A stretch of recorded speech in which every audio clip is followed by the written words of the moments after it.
Sunday class நேர்த்தியாய் தகப்பனே ஒவ்வொரு நாள் நடக்க ஏசப்பா நீங்கள் உதவி செய்யுங்க. இன்னும் சிக்கராயபுரம் தகப்பனே, வேப்பம்பட்டு தகப்பனே அங்கெல்லாம் நடக்குது. அதை நடத்துகிறவங்கள தகப்பனே நீங்கள் முதலாவது தகப்பனே ஆசீர்வதிங்க. அவங்களுக்கு தகப்பனே எப்படி நடத்தணும் தகப்பனே நீங்கள் ஞானத்தை கொடுத்து தகப்பனே நீங்கள் வழி நடத்துங்க. ஆமேன் தகப்பனே. அதுக்கு போகிறதுக்கு முன்னாடி தகப்பனே சண்டே கிளாஸ்லாம் எடுக்கிறதுக்கு முன்னாடி நீங்கள் தகப்பனே பிள்ளைகள் இடத்துல நாங்கள் எப்படி தகப்பனே எங்களை தகப்பனே வெளிக்காட்டணும்னு எங்களுக்கு நீங்கள் உதவி செய்யுங்க. பிள்ளைகள் இடத்துல தகப்பனே உங்கள் அன்பை தகப்பனே நாங்கள் காட்ட நீங்கள் எங்களுக்கு கிருபை தாங்க. ஆமேன். ஸ்தோத்திரம் ஸ்தோத்திரம் தகப்பனே. பிள்ளைகள் இடத்துல தகப்பனே நாங்கள் எடுக்கிற ஒவ்வொரு சண்டே கிளாஸ்லேயும் தகப்பனே பெரிய ரட்சிப்பு வர இசப்பா நீங்கள் உதவி செய்யுங்க. ஆமேன்.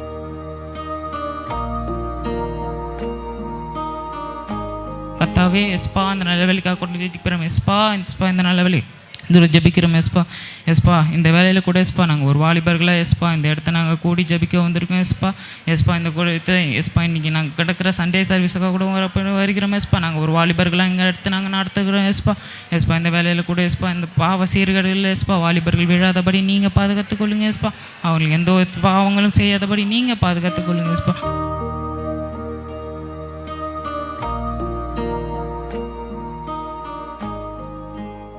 ஸ்தோத்திரம் ஸ்தோத்திரம் ஸ்தோத்திரம் அப்பா. ராஜாதிராஜரை கத்தாதி கத்திரே இசப்பா, இந்த நாளுக்குரிய ஜபை வேலைக்காக உண்மை துதிக்கிறோம் தகப்பனே. இசப்பா எங்கள் சபை மத்தியில் ஒரு எழுப்புதலை காணப்போகிற கிருபைக்காக நன்றி தகப்பனே.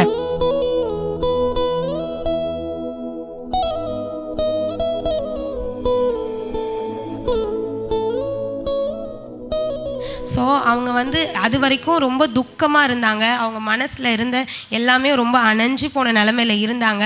ஆனால் அதுக்கப்புறம் வேத வாக்கியங்களை ஏசப்பா அதை ஃபுல்லாக அவர் விவரித்து காண்பிக்கும் பொழுது அவங்களுடைய இருதயங்கள் எப்படி இருந்ததான், கொழுந்து விட்டு எரிந்ததான். நம்மளுடைய வாழ்க்கையிலையுமே நிறைய கவலையில் இருப்போம், கஷ்டத்தில் இருப்போம். ஆனால் நம்ம வேத வாக்கியங்களை நம்ம விளங்கி படிக்கும் பொழுது ஏசப்பா ஒரு வசனம் நம்மக்கிட்ட கொடுக்குறார், ஏசப்பா நம்மளுக்கு கூட பேசுகிறார் அப்படின்னும் பொழுது அந்த வேத வசனத்தை நம்ம நல்லா விளங்கி படிக்கும் பொழுது கர்த்தர் ஒரு பெரிய விடுதலை கொடுப்பார். அந்த நாளில் அவங்களுக்கு துக்கத்திலேருந்து ஒரு விடுதலை கிடைச்சிது. ரொம்ப துக்கமுகமாக இருந்தாங்க. ஆனால் அவங்களுக்கு ஏசப்பான்னு அவங்களுக்கு தெரியாது. ஆனால் ஏசு கிறிஸ்துக்கிட்ட தான் அவருங்க பேசினாங்க. அதுக்கப்புறம் ஏசப்பா அப்புறம் போகிறவர் போல் அவர் போயிடுவார். போனதுக்கப்புறம் தான் அவங்க எல்லாருமே நம்புவாங்க அவர் வந்தவர் ஏசு கிறிஸ்து அப்படின்னு சொல்லிட்டு. ஏசப்பா அப்படியே போயிட்டு அவர் மறைக்கப்பட்டுருவார். அதனால அந்த வசனம் அப்படி போடப்பட்டிருக்கும். அப்போது சகல வேத வாக்கியங்களை ஏசப்பா அவங்களுக்கு விளங்கி காட்டும் பொழுது அவங்களுடைய வாழ்க்கையில் இந்த துக்கத்துலேருந்து ஒரு விடுதலை கிடச்சிச்சு. நம்மளுடைய வாழ்க்கையிலுமே நிறைய கவலைங்க, கஷ்டம், சோர்வு எல்லாமே வரும். ஆனால் வேத வாக்கியங்களை நம்ம அதிகமாக படிக்கும்பொழுது, சத்தியத்தை அதிகமாக அறியும் பொழுது கர்த்தர் ஒரு பெரிய விடுதலை கொடுப்பார். ஹல்லேலூயா. சத்தியத்தை அறியும் பொழுது தான் விடுதலை கிடைக்கும் அப்படின்னு வசனம் போடப்பட்டிருக்கு. அதே போல் கர்த்தர் சத்தியத்திலேருந்து ஒரு விடுதலை கொடுப்பார்.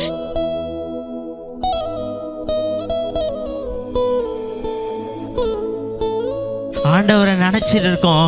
ஆண்டவரே நீங்கள் என் உள்ளத்தில் அவங்க அத்தனை நாள் 1-2 வருஷம் இருந்தால் பரவாயில்ல, 18 வருஷமாக அவங்க கூனியாக இருந்தாங்க.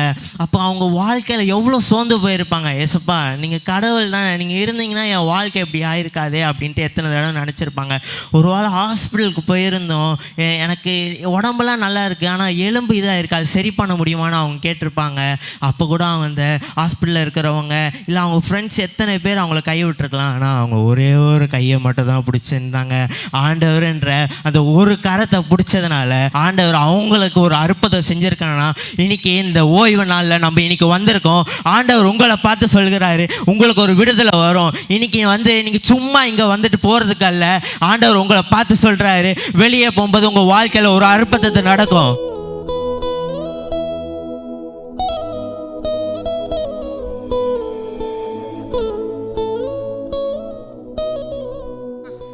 பசியோடு இருப்பாருன்னு தெரிஞ்சுட்டு என்ன பண்ணுறான், நீங்கள் சாப்பிடுங்களேன், இந்த கல்லை அப்பமாக்கி சாப்பிடுங்களேன் அப்படின்னா அவர் தெளிவாக சொல்கிறார், இல்லை ஜீவன் ஆண்டவரோட வாயிலேருந்து வர வார்த்தையாலையும் நான் உயிர் பிழைக்கலாம் அப்படிங்கிறார். இதை கேட்டு அவன் போயிருக்கணும்ல.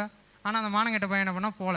அது மட்டும் இல்லை, இந்த தடவை அவன் பிடிச்சிட்டான் ஒரு விஷயத்தை. என்ன பிடிச்சிட்டான், ஆண்டவர் என்ன பண்ணுறாரு, எழுதி இருக்கிறதே அப்படின்னு சொல்லிட்டார். ஸோ அடுத்த தடவை தெளிவாக சொல்கிறான், சரி அப்படி தான் எழுதியிருக்கு, மேலேருந்து கீழே குதிங்களா நீங்கள் அப்படின்னு என்ன பண்ணுறான். கரெக்டாக தானே கேட்குறான். அவன் எழுதியிருக்குன்னு சொன்னார், எழுதியிருக்குன்றான். ஆண்டவர் என்ன பண்ணுறாரு, அதுக்கும் சரியாக பதில் சொல்கிறாரு. அந்த பயப்புல அப்பயும் திருந்தலை. மறுபடியும் 3வது இடத்துக்கும் கொண்டு போகிறான். அங்கே கொண்டு என் காலில் விழுன்றான், நான் உனக்கு எல்லாத்தையும் தரேன்றான். அவர் சொல்கிறார், இல்லை நான் ஆண்டவருக்கு மட்டும்தான் தொழுது கொள்வேன் அப்படிங்கிறாரு. அதுக்கப்புறம் என்ன பண்ணுறான், சரி இதுக்கு மேலே அவனால் ஜெயிக்க முடியாது அப்படின்ட்டு அவன் என்ன பண்ணுறான், ஓடி போயிடுறான். ஸோ நம்ம சிங்கம் ஜெயிச்சிருக்காரு. எப்படி ஜெயிச்சாரு? லூக்கா 4:1. ஸோ ஆண்டவர் என்ன பண்ணுறாரு, டெம்டேஷனுக்கு முன்னாடி எப்படி இருந்திருக்காரு, ஆவியால் நிறைந்தவராக இருக்கார். ஏசப்பாவுக்கே ஆவியால் நிறைந்திருந்திருக்கணும் அப்படின்னா நம்மலாம் எப்படி?